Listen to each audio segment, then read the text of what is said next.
AMU की executive council की बैठक में वाइस चांसलर के पद के चयन के लिए 5 नाम सामने आए हैं। बड़ी बात यह है कि इसमें एक महिला भी शामिल है। अलीगढ़ मुस्लिम यूनिवर्सिटी के 100 साल के इतिहास में पहली बार वाइस चांसलर बनने की रेस में महिला उम्मीदवार का नाम सामने आया है। जी हाँ, प्रोफेसर नईमा खातून, जो राजनीतिक मनोवैज्ञानिक में दिल्ली और एएमयू में centre for the study of developing societies में अपने काम के लिए सम्मानित हो चुकी हैं। इससे पहले भी AMU centre for skill development and career planning में निदेशक के रूप में रह चुकी हैं।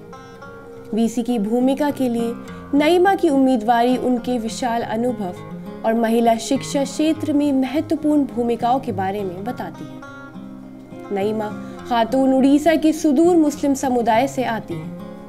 वीसी पद पर एक महिला की संभावित नियुक्ति विश्वविद्यालय को सक्रिय पहल की दिशा में आगे बढ़ाने और प्रगतिशील माहौल को बढ़ावा देने का वादा करती है। काउंसिल में नईमा खातून के अलावा प्रोफेसर फैजान मुस्तफा, जो चाणक्य नेशनल लॉ यूनिवर्सिटी के पूर्व वीसी रह चुके हैं। इसके अलावा national academy of legal studies and research का नेतृत्व भी कर चुके हैं।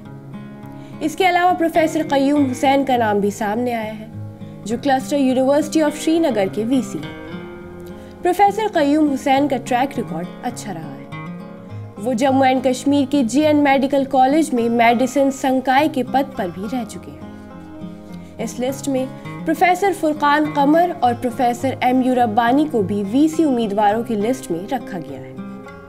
अलीगढ़ मुस्लिम यूनिवर्सिटी में वाइस चांसलर बनाने का नियम बाकी विश्वविद्यालयों से अलग है। अलीगढ़ मुस्लिम यूनिवर्सिटी के लोग ही अपना वीसी चुनते हैं, जबकि राज्य सरकार और अन्य दूसरे केंद्रीय विश्वविद्यालयों के वाइस चांसलर के लिए सर्च कमेटी 3 नाम तय करती है। विश्वविद्यालय के लिए राज्य के राज्यपाल फिर एक नाम पर फैसला करते हैं, जबकि सेंट्रल यूनिवर्सिटी के लिए भी सर्च कमेटी 3 नाम का पैनल राष्ट्रपति को भेजती है। इनमें से किसी एक को वीसी बनने का मौका मिलता है।